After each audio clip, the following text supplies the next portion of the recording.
time or few months this will be the last one from this wonderful spot because we are wrapping up things here in Bogota. Heading back to Europe for 2 weeks. If you are keen, we still have few spots for mental skills. Please email us at coramovementschool@gmail.com, I believe. I hope it's correct. Thank you, Juan, for doing this again. Thank you. There is a few questions that we got. Today we'll try to keep it a bit shorter. We'll see how it goes. Also, guys, we appreciate a lot the feedback and the messages, so please keep it up. And if you have any topics that you would be interested in, just let us know. Juan, the first question that I would like to ask is on formative texts in your life. So let's talk about either books or scriptures or whenever comes to mind, that you consider formative in your path, or that you used to consider formative, and books that you feel are important now, or some stuff that you would recommend to people, if possible. That I recommend from what perspective? You mean? We can say general, then let's say for teachers, and then for people on the path. So you have 3 different streams. Okay. Formative, certainly The Bear That Wasn't by Frank Tashlin. Still think it's one of my favorite books. I'm not gonna give away what the book is about. I mean, it is essentially about a bear that goes to sleep, hibernate in winter, and when he wakes up, they've built a factory around his cave, and as he goes out into the factory, he's confronted by the workers and the supervisors and everyone in the factory telling him that he's not a bear, but essentially he's a homeless guy who hasn't shaved for a while, something like this. And then they are out there to prove to him that he's not a bear. So that is the book. Excellent. Just I one read it little at thing. school when I was 4, I think. Sorry, Juan, just little thing. Just please put it a little bit higher. Just want to make sure that we can hear you proper. I'm just checking on the technical aspect, Sure, apologies. because it's heavy rain as well here today. So just to make sure. That's better. Sorry for interrupting. No, go on. No, that was it. Just done with Admund, so it certainly, through the years and through all my experiences, it's a book that I often go back to. And it's a children's book. Also. And yeah, if you have the chance, it's good fun.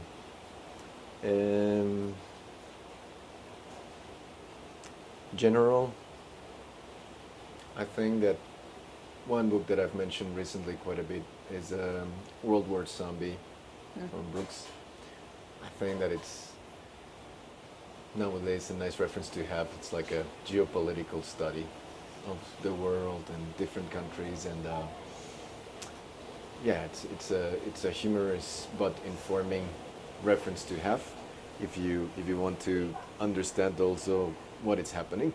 So the book in itself, not the movie with the fantastic Brad Pitt. It's enjoyable movie. It's not the fact that movie bad, book good, but it's fairly different in the format. I think that's the value of the book. So it's a general book to read, and I also think that the fact that you open up into say, why would I read a fiction book about zombies? Right. When in fact it's quite informative and quite relevant, I think, to also understand what is happening, or at least to have some references to see also, and to bounce back to observing basically what we went through in the last 5 years collectively. And then for teachers, that's a challenging one. For teachers, you mean what type of teachers? Let's keep it in our martial/movement verse. Well, martial studies. It's certainly. My You can in the favorite book. description put the full details. It's a book that I highly recommend, and that many of you guys have read also recently.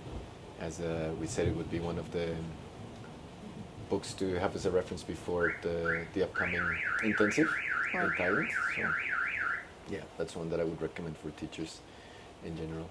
Obviously, it does have the format and the context of martial arts, but essentially understanding the cultural aspects and the physicality aspect and the reality checks of martial arts, it's applicable to anything physical, like teaching wise. I agree. This Yeah. one has many layers. Yes. Personal. Just a question that comes to mind with just mentioning books in general. It's reading and attention span in general. What changes do you observe generationally? Because I don't see that it's that common that people, and still it's, just don't get me wrong, but at least in my generation I don't think we read as much as, even myself, like I'm getting back to it, but I think there was like a gap where I just let that go, and I think it has many things to do with the phone, with the technology, with attention. Just if anything comes to mind with that, In what sense? Sorry. with the attention span, like why and how to approach maybe technology, the social media thing, the struggle that some of us experienced with attention in general. And I think it has much to do with the mental skills and the stuff that you are sharing, and probably even why you're sharing that with us. But just if you have any comment on that, or anything that comes to mind. Well, often there's this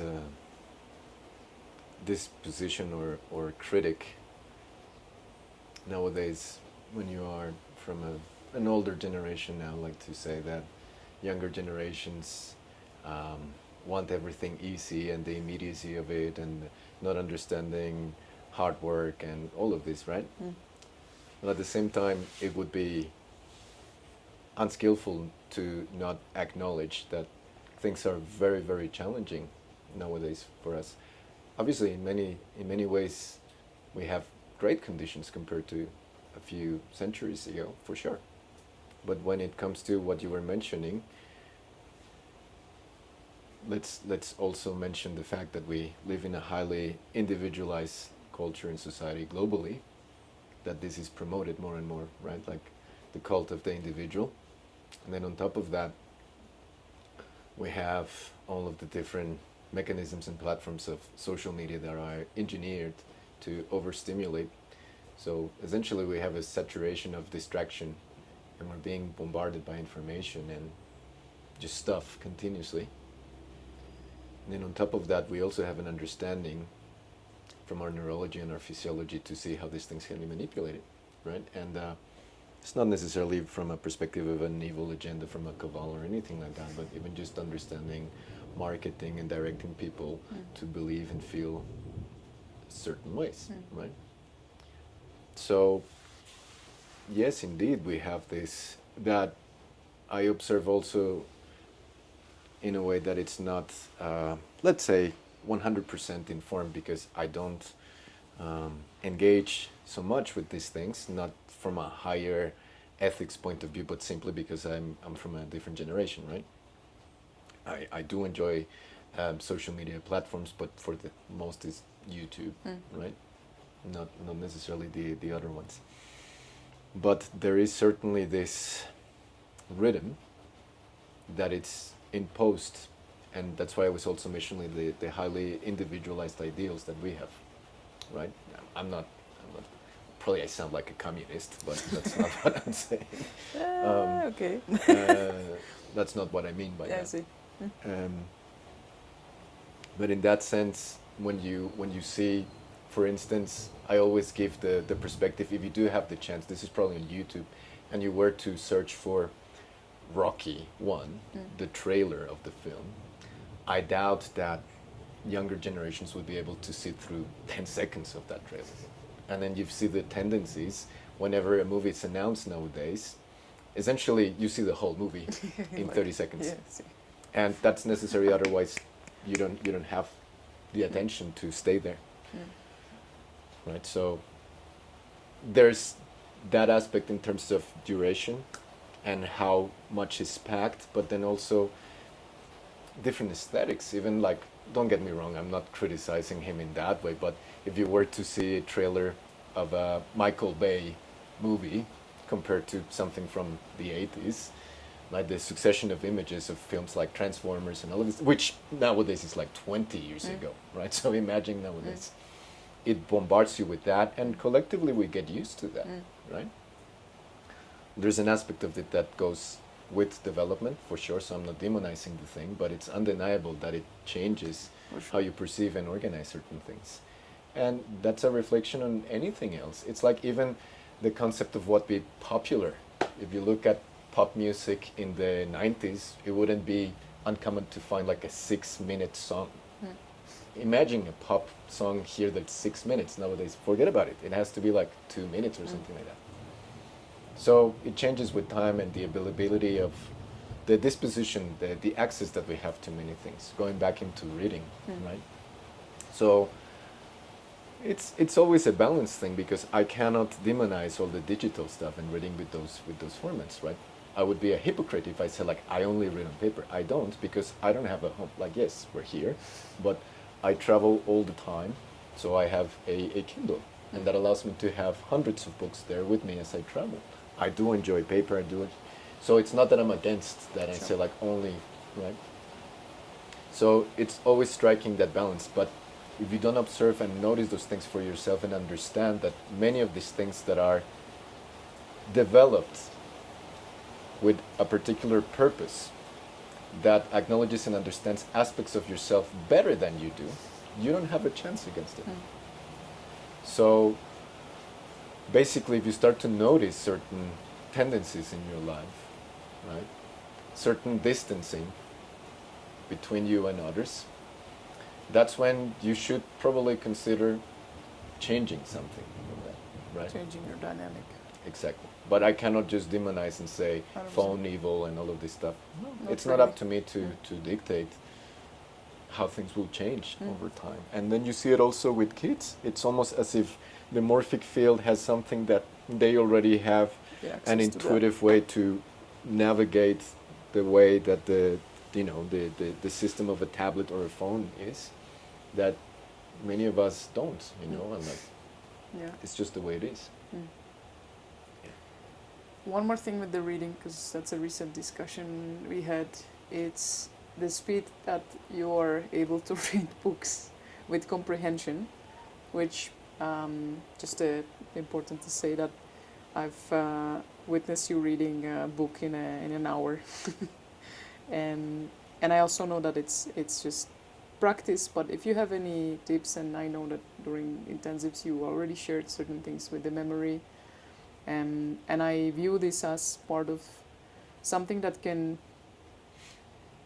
A few years ago it wouldn't be that way, or maybe a decade ago, but at this point I would even say it's almost like a mental training to get yourself to be able to read in general and stay with the text and actually maintain the attention and the comprehension. But the other thing is, if you have anything to say or recommend with how to build that capacity to comprehend and how to approach that, and if you have any books that you would recommend, because I know that you mentioned few during your teachings in past years, let's say, related to memory or reading or speed reading and comprehension. To memory, the work of Lynn Kelly. She's the authority when it comes to the subject, so absolutely any of of her books are excellent. And the other reference is Job Sanglompa, The Third Eye. Just as an anecdote, it mentions, it doesn't describe or teach you really, but it mentions some of the methods or techniques that the Tibetans would use to memorize hundreds and hundreds of sutras and things like this, right? So even if it's a romantic idea, I think that it's interesting to have that. And I'm not sure about what you're saying, me reading a book in an hour or something like that. I do speed read, yeah. It was an hour, no? It's like but remember. I mean, I don't think it's the right platform to discuss such things. Sure. I do speed read, and I just train it and you have different techniques to Russo in terms of how you approach the text and how you guide the eyes when you're doing this. You already mentioned essentially what the main factors for that is, and it is a concentration thing, mostly. And that comes with training like anything else. And when it comes to the techniques, probably they have developed now, I don't know, better techniques, because when I read this was like in the mid-90s or something. So I am sure that there's new techniques that I'm not aware of that are probably better. So it's just a matter of finding them. But what I got to say through experience is that they work. Mm. And essentially, of course, this sounds very woo-woo and whatever, but if you are to go from the principle that we are picking up information constantly, the layers of awareness that show you, or like what you can notice, operate on different levels, right? So if you think of everything that it's labeled as subliminal, whether it is imagery or books or stuff, if you see some clips from a government of a country that I'm not going to mention because whatever, they had this daily clip that was made, that was played on national TV daily to promote the values of the country, by essentially just playing the anthem, the national music, with some nice imagery of symbols of nature of the country, and it had captions. And if you were to play the captions very slowly, you would see that the captions would include some messages, right? So an aspect of your mind reads this Picks it up. and picks it up. You don't register. So that already shows you that the dynamic that you have with the symbol, that it's the written word, can be registered and processed at different speeds. Because that was something that you consciously wouldn't be able to see and recognize.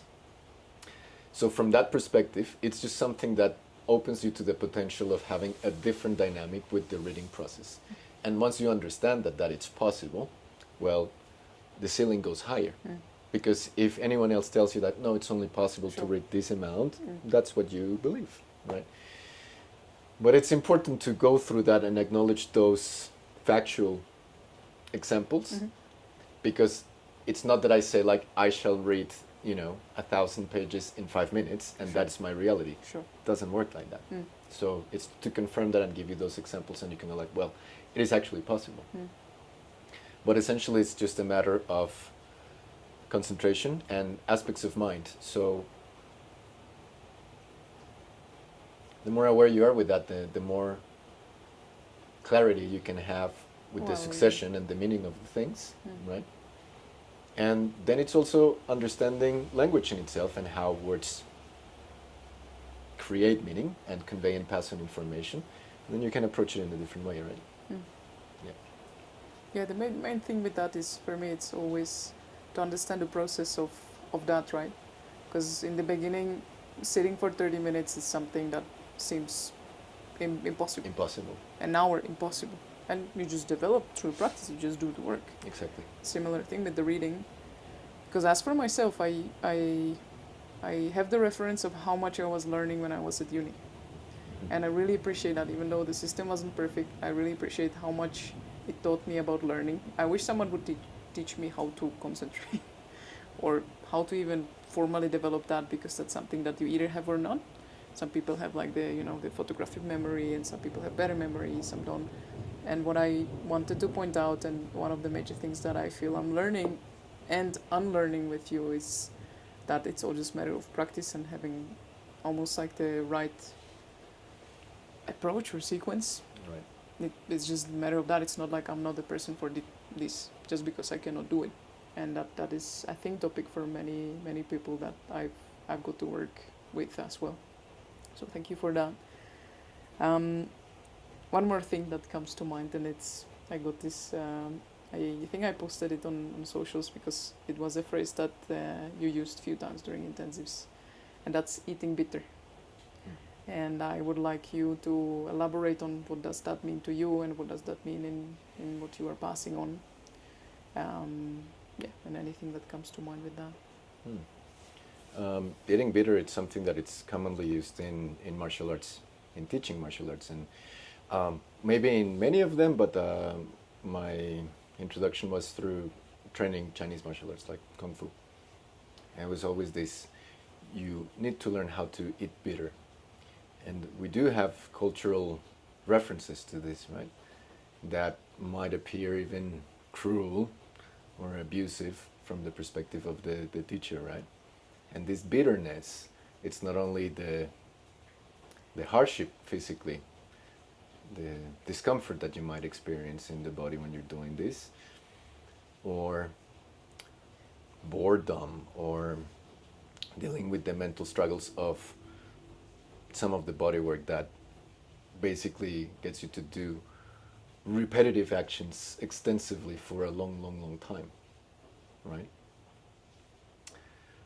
And even then also the bitterness that comes from you practicing for a long time and having this self narrative that you've made progress, only for the teacher to tell you like, yeah, your form is terrible, right? You still suck or something. So that bitterness that comes there, or the bitterness that rises from you pressure testing things, and you know, you're doing your form and like your speed drills with Bob or whatever, then you go sparring and you feel like you can do anything. So essentially it's the process of acknowledging this enduring this hardship, right? And there's many reasons for you to learn how to eat bitter, because it teaches you how to persevere, how to deal with all of these challenges, the friction, the static, all the obstacles that prevent you from developing and growing. Because firstly, entropy is needed.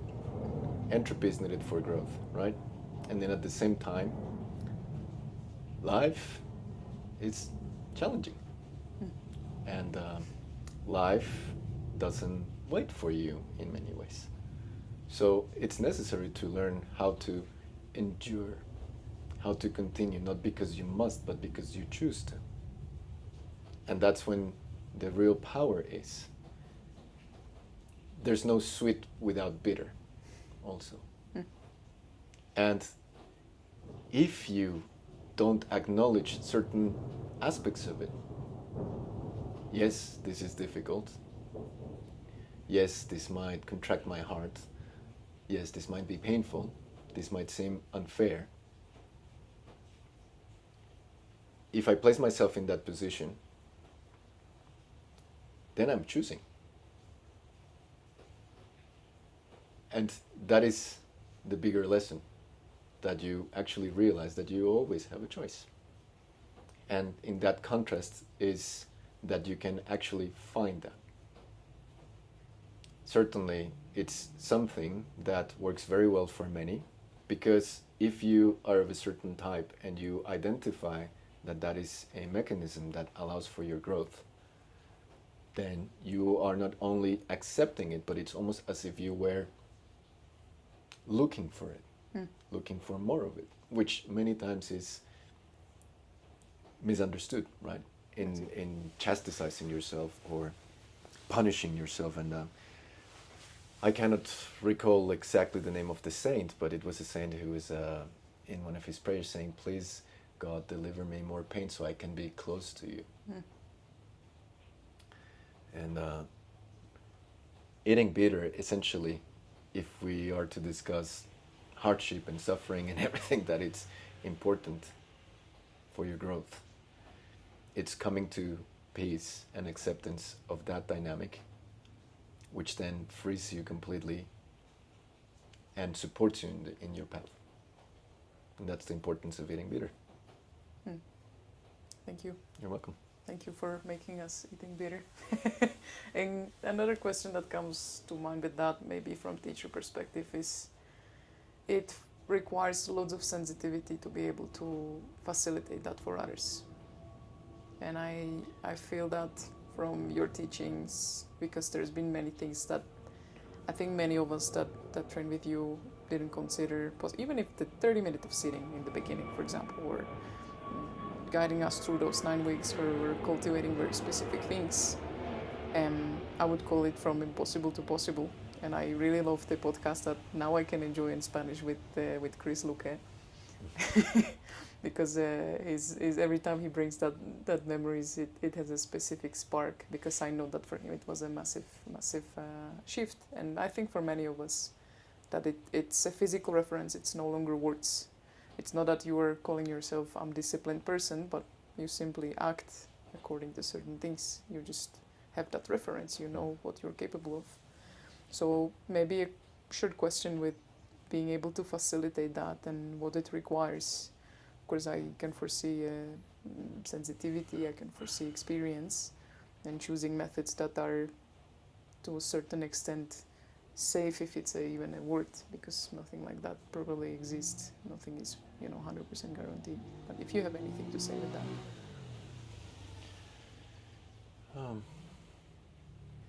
Well, what comes to mind with many of these things is that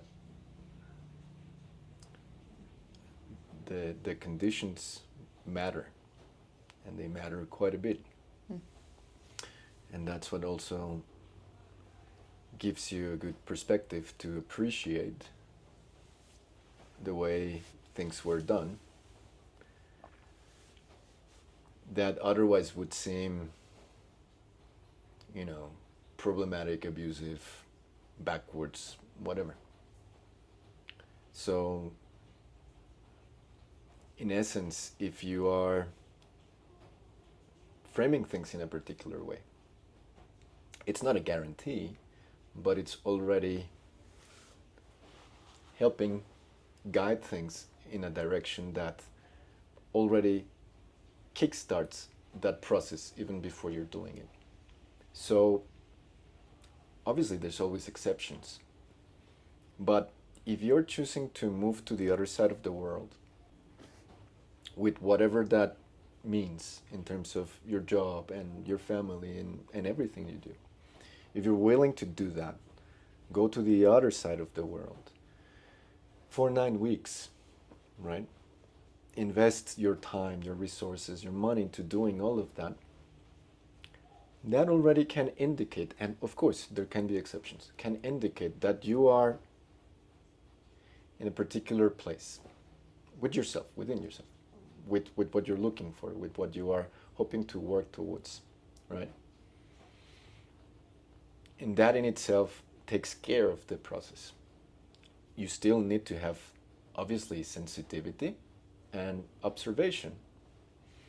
And these skills you develop from all sorts of lenses, things that might sound problematic, but if you understand different personality types, if you understand certain archetypes, if you understand references that can come from different cultures, right? Like Ayurvedic, Chinese medicine, all of this, they are indicators. They are not limiting the being just to that, but they point at certain things. And if you also, because of the context, have the luxury of spending, of course, 9 weeks sounds like a lot of time, but also it's not a lot of time. And if you observe people day in, day out with the dynamics completely, you can start to foresee, and you listen to them as much as you can. And if you recall, or maybe it's not so clear because it was a few years back, at no point was there any forcing. That's never present, to do anything. It's quite the opposite. Exactly, Right? Quite the opposite, to the point that sounds almost cheesy and ridiculous, right? Yeah. Because you can also say like, you don't have to do it, coward, right? But that wasn't the case. Sure. Right? I mean, I cannot speak for the dynamic that is created in a group and all of that. You have different personalities, and you can also work with that. Sure. Right? That's also another layer, but that's the dynamic of the group and how you support one another, how you push one another, how you motivate one another, right? That is also part of it, right? Like you also recognize those things. You also have the sensitivity of that. So it is definitely a very unique thing to the conditions that you're working on, to the advantages that you can have with a specific dynamic, with the timing and all of these things. And that's why those things are so important. And then, of course, also the sense of responsibility that we have when you are teaching someone. And when you're teaching someone, also you acknowledge those before you. Why is it that things were done a particular way? And then you can trust the stuff because it knows much more than you.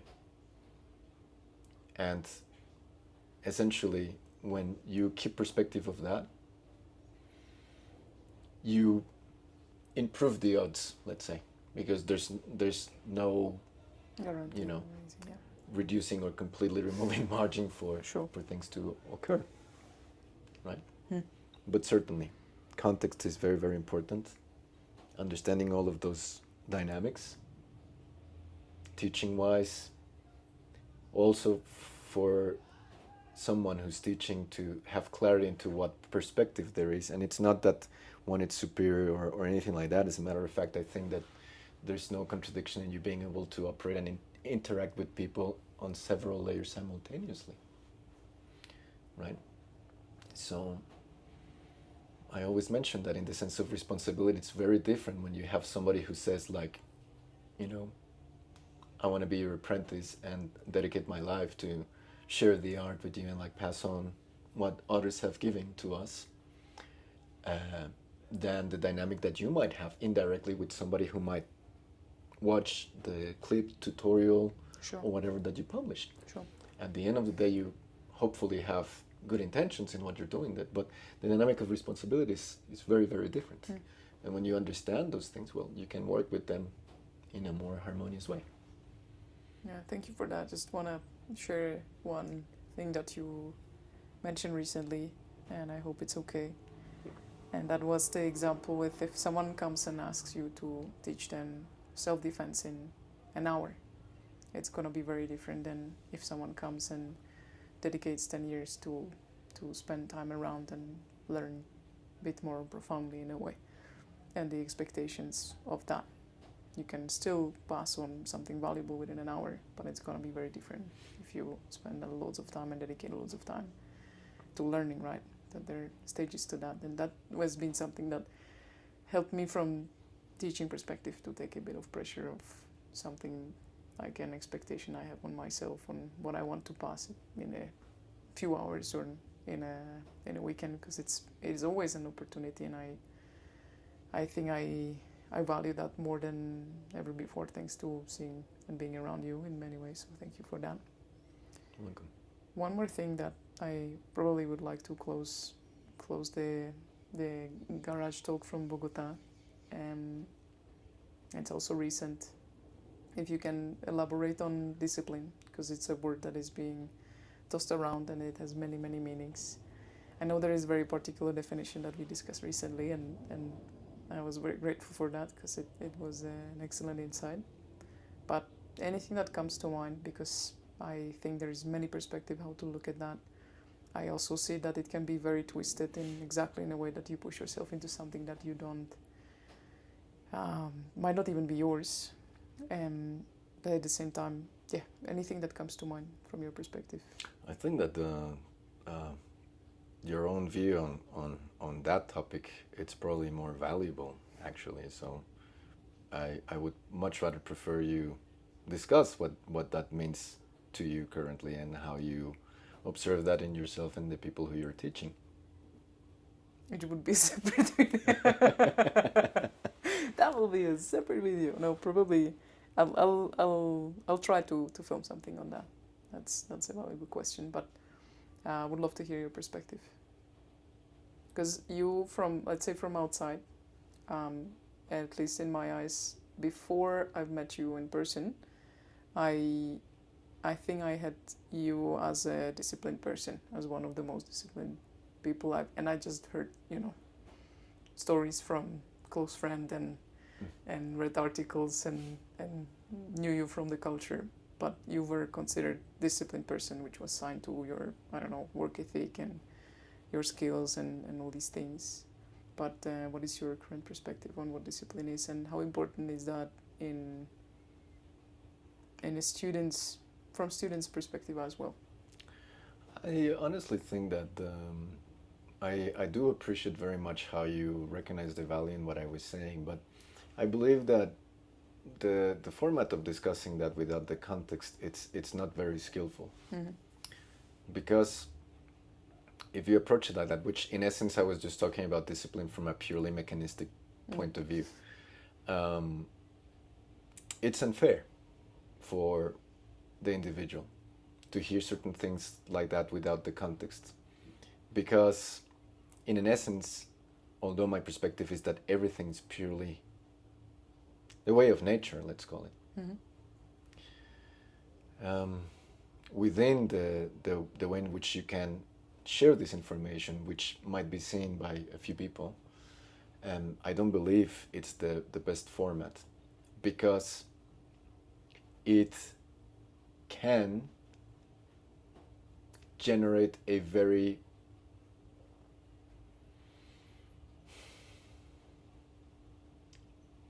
unhuman dynamic to the struggle, I see. the overcoming, the realities of the challenges that actually are also very unique from person to person, right? So in that sense, that's what I was asking you to present it in the way that you seem to resonate with. I just don't think that the format is the best to share that particular perspective. It's not like some secret thing. I just in resonance with what you were saying of sensitivity and whatnot, I prefer to discuss those things within a different dynamic, different format, let's say. Not because of what might be said or comment on those things. I don't read comments, but more so because of the possible confusion that can be generated from 100%. that. So whenever something is presented from that further away perspective, the challenge with that is that that can also lead to a certain type of neurosis.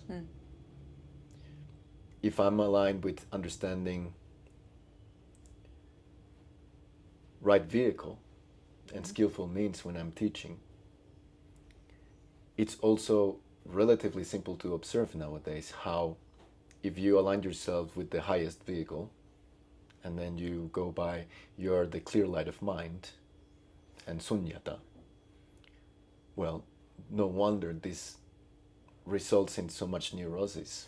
Sure. Right? So I prefer not to present or share those things when there is no direct interaction with the person that I am sharing this with. And yeah, it's not a huge channel. We don't have an immense audience, but still, there's the possibility that somebody bumps into this because of the archons and the algorithms. I don't know. And from that sense, I do have the choice of how I frame and present things. So just to clarify that it's not, like you're revealing the secret scroll under the frogs. No, not such a thing. Sure. But it's just to acknowledge that. So essentially with discipline, I think that for yourself to frame what that means, for your frame to understand how you feel when you hear that word, if there's any type of contraction when you hear that, yeah? If it's something that you allocate to a personality type and you see that I don't have any discipline or any of these things, well, perhaps thinking a bit more about it,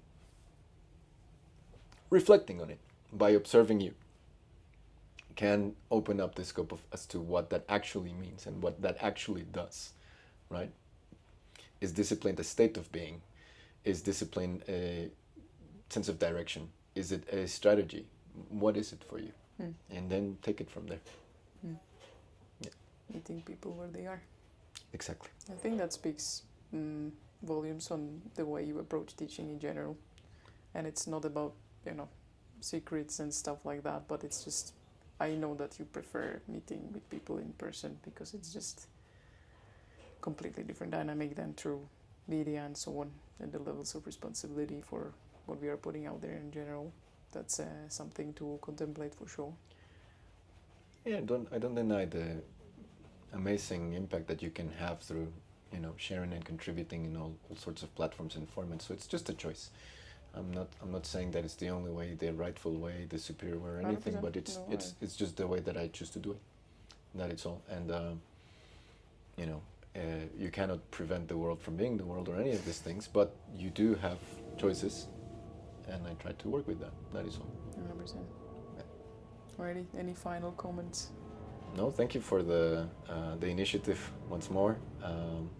Got some nice messages from people after the first recording we had, so I'm glad we can make this one on a rainy day, still here in Bogota, and yeah, hopefully we'll film one in the near future in Spanish also. Yeah, That it would be great. I'll work on my questions and write some. Amazing. Alrighty. Thank you, Juan. Thank you, Adriena. Thank you, guys. Thank you for your time. And if you have any questions, please just keep it coming. Take care. Thank you.